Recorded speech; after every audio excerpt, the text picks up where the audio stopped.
Hello everyone and welcome to another Fallout 76 video. Today I'm going to be talking about the gameplay of Fallout 76 and how everything will work, what features there will be in regards to crafting, leveling, player interactions, PvP, and more. Now before we get started, I just want to remind you that this is the first in a series of videos that I'll be doing about everything we know about all aspects of Fallout 76, and they will be shorter topical videos rather than all the information crammed into one mega video that would probably be 2 or 3 hours long. I'll be releasing them as often as possible in the coming week or two, so subscribe to my channel if you haven't already so you don't miss the rest of them. Alright, let's get into it. The gameplay of Fallout 76. Since the game was announced, there's been very little revealed about what the gameplay will actually be like, and even after E3, we were left with more questions than answers. Well, yesterday, the no-clip documentary, The Making of Fallout 76, was released, and it revealed a ton of new information. If you haven't watched the documentary yet, I highly encourage you to do so. It is very good, and it reveals a ton more than I am going to get into in this video. I'll leave a link down in the description, and so please go watch it and support the people who made it because they really deserve your support. It's an awesome documentary. All their documentaries are, actually.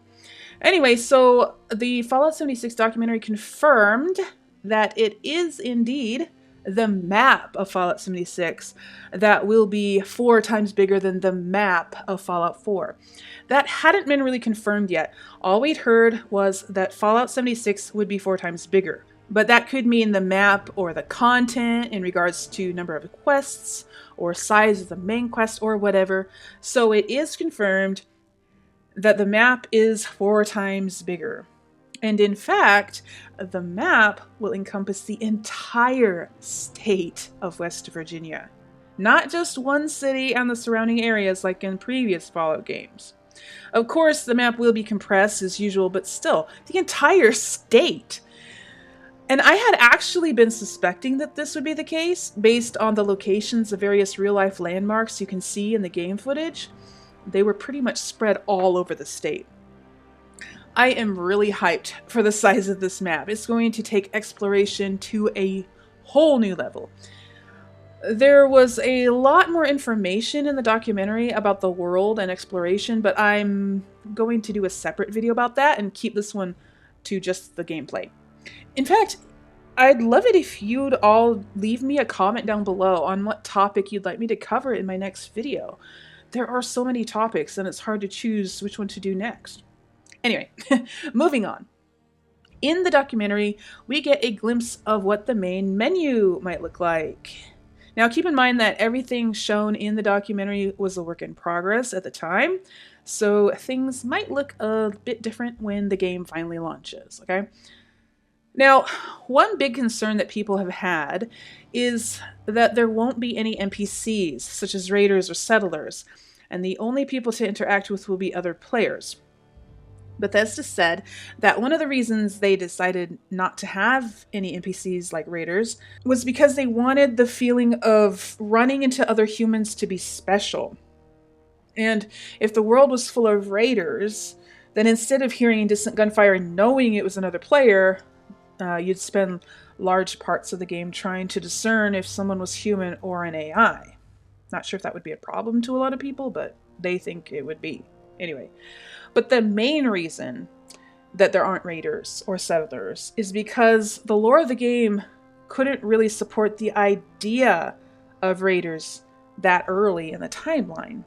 Since the inhabitants of the control vaults are the first people to explore the wasteland after the bombs fell, so the world has yet to be reclaimed by one faction or another. So the decision was made to leave West Virginia bereft of other humans, and since everyone from Vault 76 will be a real person, and essentially the first settlers, there won't be NPC settlers either.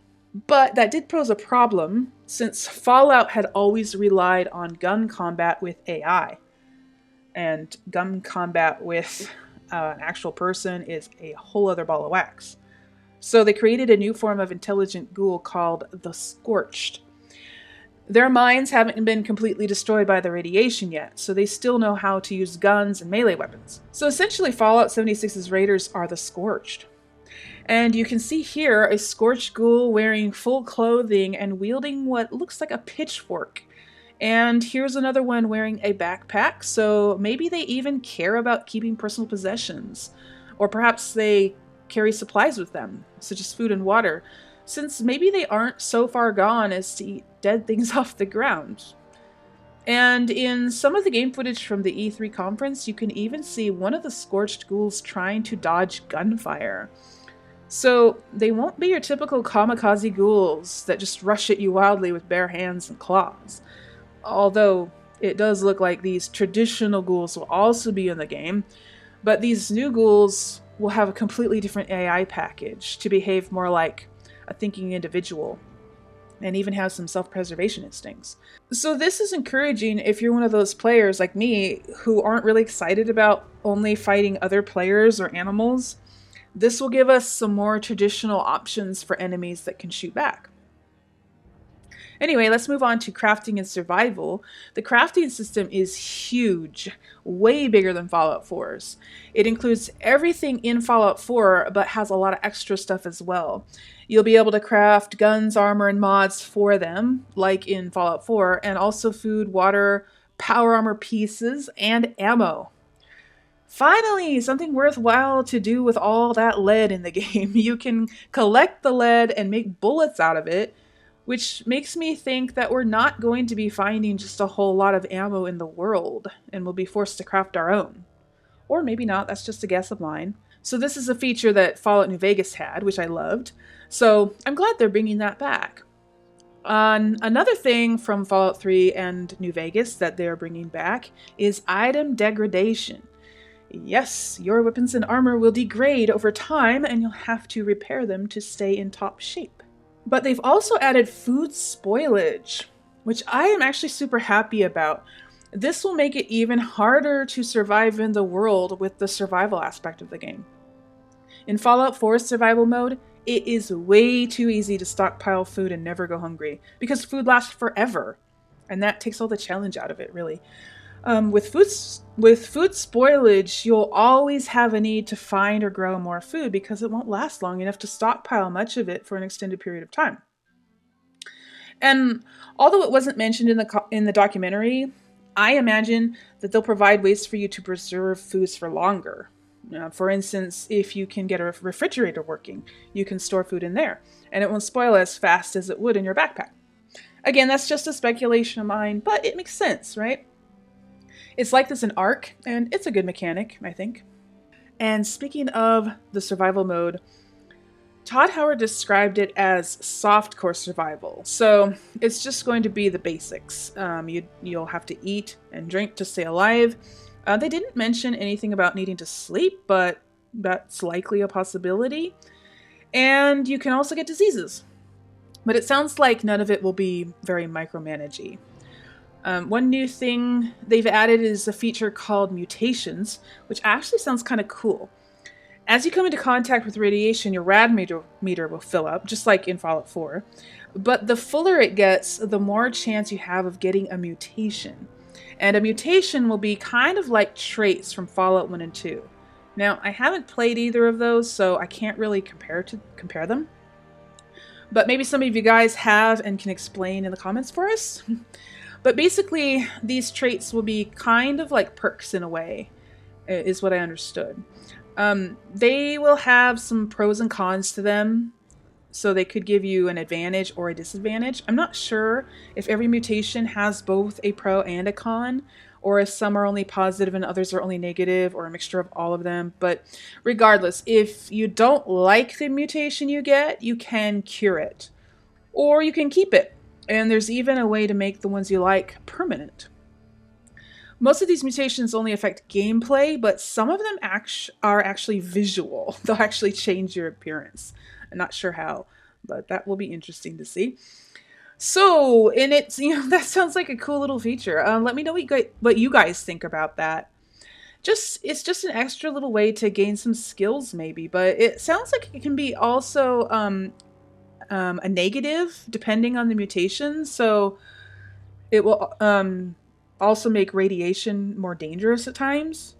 So rather than just lowering your health pool, it involves multiple other risks as well. Yeah, kind of cool. Anyway, now let's talk about the leveling system. I've seen many people wondering how we'll level up in the game, so it's a little different from anything we've seen before. Don't worry though, there will still be the special system, but it will be presented in the form of cards, and each card will represent a specific perk in the various special stats. It looks like the way you rank up various perks is not by earning XP and perk points necessarily, but by finding duplicate cards that you then spend on a new rank in that specific perk. This is kind of confusing to me because you do earn XP in the game, but if you level up using cards, then what is the XP used towards? And do you find these cards in the world, or do you just start with all of them in a menu? Yeah, it's kind of confusing. Maybe I'm just missing something. If any of you have a better grasp on this, let me know. But this system is probably one way they're going to keep people from becoming super overpowered. You might not be able to spam experience anymore by crafting thousands of chems or whatever and leveling your character up super fast. But really, this is all speculation because the truth is I just don't know how these cards work. I kind of hope that you have to find them in the world. That would give you just one more reason to explore every nook and cranny of the game.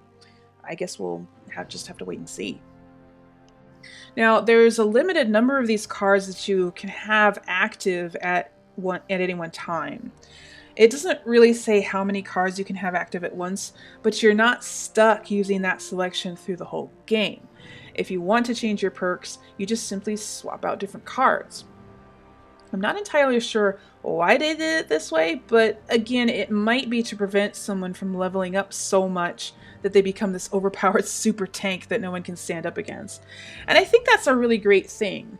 While it will restrict you a little bit in the number of things you can specialize in at any given time, it will also do that for everyone else. So basically, it's going to help keep a more level playing field. Now, you can also share perk cards within a party. So if you're playing with your friends and you're planning on going on an expedition to find rare materials or a spot for a new base camp or whatever, you can plan ahead and make your team well-rounded by having a couple people or specializing in combat, maybe one in survival, one in crafting or medicine, and so on. And this even forces more realistic role-playing, actually, because in real life, people don't become experts in 24 fields. They get good at 1 or 2 or 3, and then if they want to accomplish something beyond that, they have to network with others who have the skills that they don't have. But in pretty much all games, you can learn everything and become an expert at everything. Your character in Fallout can be a sharpshooter and a demolitions expert, a surgeon, a master knife fighter, and a savvy investor all at once. And that really isn't that realistic. But in Fallout 76, you'll have to really specialize in 1 or 2 areas and depend on others to back you up in those areas you're less proficient in. And that will take definitely more role-playing to do that. But of course, if you don't want to have to rely on others, they do give you that option to swap out your skills whenever you want to. So it seems like they're making it pretty flexible. They also said that there are a lot more ways to specialize than in Fallout 4. They didn't really say what all the other ways are, but they did give an example of someone specializing in cooking really great food. And you can become a master chef and create the best ribeye steak in the game and sell them to other players for 40 caps or whatever. Since other people might not specialize in cooking and wouldn't be able to create the recipes that really boost your health or whatever. So they would find your product to be very desirable. So there is actually a game economy. You will be able to trade with other players and even sell items that you've crafted. You can become a very skilled tradesman and sell exceptional items that other players might not have any other access to. This would also serve to increase your value as a member of society, I imagine, and maybe people would respect you more and maybe not grief you as much because you have something valuable that you can offer them. I don't know, that's just a theory of mine, of course. I know there will still always be people who don't care about anything and just want to watch the world burn, but luckily those kinds of people aren't the majority, right? Also, in regards to trade, as of the making of the documentary, they were working on a way to incorporate robots that you can build and then use as vendors to sell your things. So essentially, you could set up a shop, stick your robot in it, and then go off adventuring and earn caps while you're away. So it sounds like there's going to be all kinds of cool features that will give you a variety of ways to play the game. I can imagine setting up a pit stop sort of settlement where travelers can come and trade and buy goods and food. So even though there won't be pre-made towns with NPC merchants, there will still be people to buy stuff from. They'll just be real people instead. Anyway, as far as perks go, it looks like we're going to get all the usual ones, as well as some new ones. As you can see, there's Inspirational, Lone Wanderer, Vampire, First Aid, Hacker, and unless I'm mistaken, a new one called Makeshift Warrior. Melee weapons are 20% less likely to break and cheaper to repair. I guess it makes sense that that one is new because of item degradation. I can't remember if that perk was used in Fallout 3 or New Vegas. I'm sure one of you guys knows the answer to that. Let me know in the comments. Other perks that we're familiar with in Fallout 4 have also been tweaked a little bit for the multiplayer. For instance, Inspirational in Fallout 4 allows your companions to do more damage in combat and not hurt you. And in Fallout 76, it gives 5% more XP to you and your friends when you're on a team. And Lone Wanderer in Fallout 4 is when traveling alone, you take 15% less damage and your carry weight increases by 50. And in Fallout 76, it's when traveling alone, you take 10% less damage and gain 10% AP regen. This one in particular would really be beneficial to those who want to play on their own but are afraid of getting attacked by groups of other players. You would have a slight advantage over the other players because even if they had that perk, it wouldn't be active while they're in a group. So you would theoretically take 10% less damage than they do, and your AP would regenerate 10% faster than theirs. Just one more way the game helps to level the playing field, I guess. And speaking of leveling the playing field, another thing will ensure that is that aggressive players will get wanted levels. I'm not sure exactly what that means. Whether their wanted level will be displayed by their name so you know to avoid them or kill them, or maybe there will be some kind of system where you can hunt down and kill wanted players for rewards. Maybe you could even play as a bounty hunter, that would be cool. Another thing I found interesting is that you will have a paper map instead of a map on your Pip-Boy. Or maybe in addition to your Pip-Boy map, I don't know. But you will be able to see all the other players on your server on the map. That could have pros and cons. You could use it to avoid other players if you want to be alone, but other players could also use it to find you. So I don't know what to think about that. But there would be a lot of other advantages to being able to see other players on the map. You'd be able to find someone to trade with a lot easier. And you'll be able to see when there's a scripted event going on and you can join in and help them to gain the big reward. And that brings us to the part about multiplayer and PvP and how that will work. In the E3 showcase, Todd Howard said that there will be only dozens of other players on a server, not hundreds or thousands. But he didn't specify how many dozens. Was it 2 dozen? 5 dozen? Well, the documentary confirmed that it will be from 24 to 32 players maximum on any given server. And with a map 4 times bigger than Fallout 4, you probably won't run into other players very often. In fact, Pete Hines pretty much confirmed that in a recent tweet, when in answer to someone's concern about constantly bumping into people or nukes landing on your head, he said, "I wouldn't worry too much about constantly bumping into people or dodging nukes. Neither of those is a thing." And in another tweet, he answers someone wanting to know how they're going to handle people who are actively trying to ruin your experience by killing you again and again or trashing your settlements. He says, "Well, we are still tweaking how it works. But as I said in an interview, PvP is kind of like issuing a challenge to someone. If you don't want to deal with them, they can't keep killing you over and over. So it sounds like PvP will be similar to how it is in Elder Scrolls Online, maybe. You can't fight or kill other players unless they agree to your challenge to fight, which they can refuse if they would rather not fight you. This makes it sound like player interactions will actually be pretty passive most of the time. And this might actually give you more chances to make friends rather than enemies, maybe.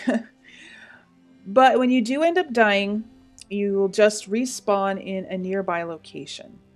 They did not say whether or not you lose your stuff when that happens, or if you have to go loot it back off your old body like you do in many online survival RPGs, or if your enemy will be able to loot your body after you die, or if your body just disappears after death and is teleported to a respawn location. So yeah, there are some questions that weren't answered.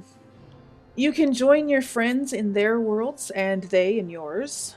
The process is described as a seamless thing. It's just a load screen and you're in. At the time of the documentary, the co-op feature allows for up to 4 players, meaning 4 friends can team up on a server to do whatever, but then they said this number is adjustable, so maybe at the time this number wasn't set in stone, I don't know. But this pretty much cans the idea of having mega settlements where all your friends can hang out. Nope. Only 4 at a time. At least this is how it is now. It might change in the future and during the beta. But it will also have the option to do 12 on 12 PvP death matches. But it doesn't explain how those will work. It was implied that sometime down the road they will have private servers where you can play all by yourself in your own world with no one else there unless you invite them. And I am very much looking forward to that feature, because that will also mean that you can invite way more people to join you, because since you would be the only person there, then you could invite, 31 other players, theoretically, if you have that many friends. Now, if you end up finding yourself bothered by a particularly rude player or group of players and they just don't leave you alone, there will be a way to completely be rid of them. This is actually a settlement building feature, which I was going to talk about in another video, but since it's relevant here, I thought I'd just mention it. If you ever find the need to switch servers, you can, because sometimes the best way to deal with jerks is to just leave. So you can leave your server and continue playing in a new one, hopefully free of jerks. But wait a minute, are you suggesting I leave behind the awesome settlement I just spent 12 hours perfecting? Well, no, actually, you can take all your progress with you. And I mean all your progress. Your levels, your gear, your loot, and your settlements. So those portable workshops called camps will store your settlement information, and if you move to a new server, it will automatically place your settlement in the exact same spot in the new server. Of course, on the slim chance that there's already someone else's settlement in that spot, the camp will make a blueprint of your settlement, which you can then use to rebuild it in another location. They said it's a manual thing in this case, since the terrain will likely be different, so you can't just plop the whole thing down in one piece and hope it fits. It will be more like puzzle pieces of your settlement, I think. Anyway, I just wanted to mention that here, even though it's more of a settlement building feature, but it's nice to know that it's an option that you can just transfer your entire game over to a different server, leaving behind those jerks that were bothering you, but taking everything else with you. So that's really nice. So moving on, some last points about player interaction. You will be able to communicate with other players via voice chat and emote wheels, and the photo mode, which lets you pose and take screenshots with your friends, which I think is a pretty cool feature. Now, it doesn't say anything about text chat one way or another, so we'll just have to wait and see about that one. So, the documentary, it does answer one of the most asked questions from fans. And that is, will there be a main quest and an end game? And if so, what is it? And the answer is yes, there will be a main quest and an end game. And they gave us the gist of what it is. So, the main quest is a cyclical nuclear war. Basically, the Scorch Beasts, which are the giant flying bat creatures, have all emerged out of the ground to rain terror on the wasteland. So you have to get the launch codes for the nuclear missile silos and use the nukes to seal off their fissures. It sounds similar to Skyrim's main quest, where flying beasts are terrorizing the land and you have to do X, Y, and Z to stop them. Of course, without NPCs, I'm not sure how they're going to drive the plot forward, but I'm sure there will be a way that we'll have to discover for ourselves. Most likely, though, it will be through clues via holotapes and terminals. So then, of course, the nukes that you launch will irradiate the area and cause the nuclear weather to happen there. And all the flora and fauna in that area will change to be higher level and have rarer drops, such as rare crafting materials and legendary items. Yes, they're bringing back legendary items, but with a few changes. They've added tiers to the legendary system, and legendary things will only appear in the nuked areas. Eventually, over a long period of time, the nuked area will return to normal, minus probably some structural damage from the blast, but like the radiation will go away. And you'll have to find more nukes in order to get those special items again. And what you find in a nuked area will depend on what area of the map you nuked, because each area will have different flora and fauna. So that's the main quest in a nutshell. And it sounds like these nukes will be an endgame thing. So they probably won't be in the game from the beginning, or at least you won't be able to get them right away. It will likely take many, many, many hours to acquire all the launch code pieces. And the main advantage of using the nukes is to create new high-level areas for yourself to explore and find rare items and difficult challenges. Of course, that's not the only thing people will use them for. There will be those who want to land them right on top of other players, and this feature is something that Todd Howard seems to be especially excited about. How are they deciding? Are they working together against the world, or are they working together against themselves? And then what happens when you get a group of people that want to work against other players versus a group of players who want to work against the world, and then they get nukes? Do they create an online Cold War? Do they all decide to just blow up everything? So I think the nuke part is probably the one I'm most interested in seeing what they do. And we're trying to make it fun where it's fun to just launch them. Because it's very hard to all right, you have the codes to the nuclear missile. You're like, you know what, I don't want to launch it. If you can sort of incentivize them to, hey, it's going to be really fun to launch it where people aren't, and make that part of the world this high-level zone. So that kind of design I like a lot. Okay, it's going to be a high-level zone. You're going to roll in your power armor. You're going to make this really hard level for yourself. I'm really interested in what people do there. So they don't want a ton of griefing in the game and are taking measures to prevent it, but they do want some drama, because that's basically where the drama in the game will come from, other than fights with ghouls or creatures. While this idea of nukes still makes me nervous, I am going to reserve judgment until I see it firsthand.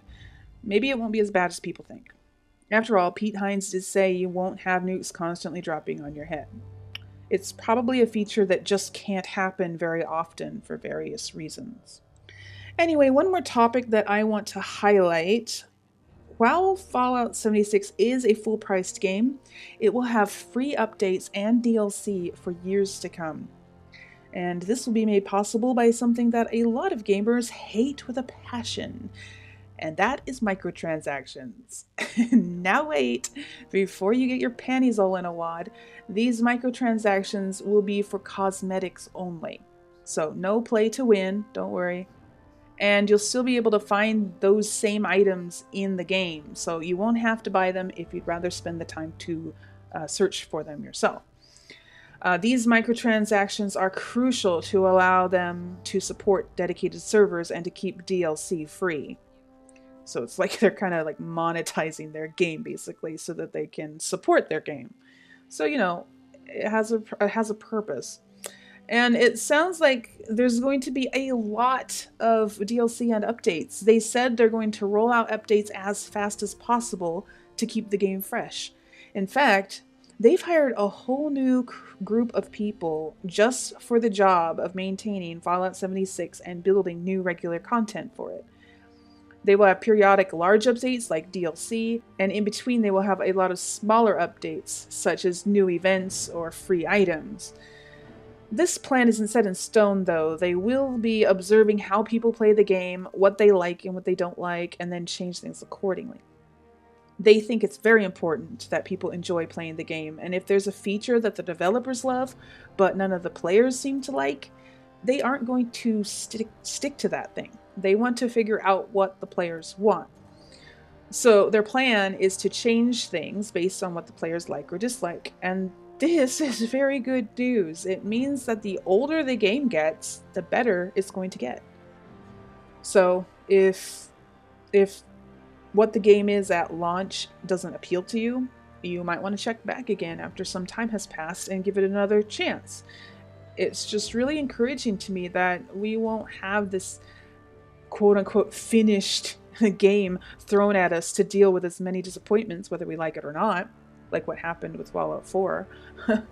Fallout 76 is a work in progress, but it will only get better with time. And for those of you who are worried that this isn't a Fallout game, it's just not gonna feel the same, it's just not the same. Todd Howard said that Fallout 76 is still Fallout. When you sit down to play it, it feels like Fallout, but its mood is different. I'm not sure what he means by its mood is different. I guess we'll just have to wait and see on that one. But it is encouraging to know that you will feel like you're in a Fallout game. You'll still feel it when you're out exploring a ruin or just the wasteland and you encounter some ghouls or a Yagwai or a Deathclaw or something, you know? And you're collecting things and you're scrapping items and you're modding your guns and all this stuff, you know, the stuff that really makes Fallout what it is. The exploration and discovery of a vast world that holds many secrets. These are the things you remember and cherish about Fallout. And Fallout 76 will have these things. Anyway, you guys, that is all the new information about Fallout 76 gameplay. To me, it sounds more promising, and really, the more I hear about it, the more excited I get. But I'm going to wrap up this video now. It's already a lot longer than I thought it would be, and I could probably ramble on until tomorrow about this. But I'd love to hear from you guys. What do you think about all this new gameplay stuff that was revealed in the documentary? Does it encourage you? Let us know down below. That rhymed.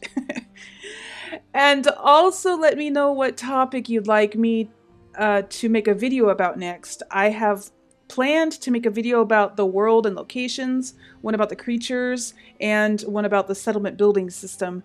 Maybe even one about armor and weapons. So let me know which one you're most interested in seeing. I'll be putting these videos out as often as I can in the coming week or two. And just a quick edit to this video, you guys. After I'd already recorded this video and edited it together, there were 2 new interviews at E3. One with Pete Hines and one with Todd Howard. These are very informative interviews. They answer all kinds of questions concerning PvP, player interactions, using the nukes, how you can avoid combat with other people, and a lot more. Some of what they said actually confirms guesses I was making in this video, and even answers some unanswered questions the documentary left us with.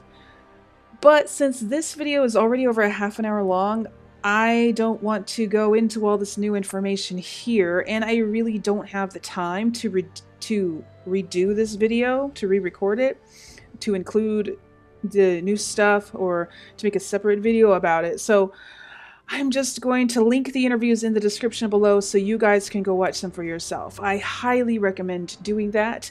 I actually felt more encouraged after watching them, and so I hope you will too. Anyway, that's all. For real this time. Be sure to follow me on social media, and if you'd like to support my channel, you can do that by following the link to my Patreon in the description below. I'll see you in the next video, guys. Until then, remember to play safe, play nice, and have fun. Bye.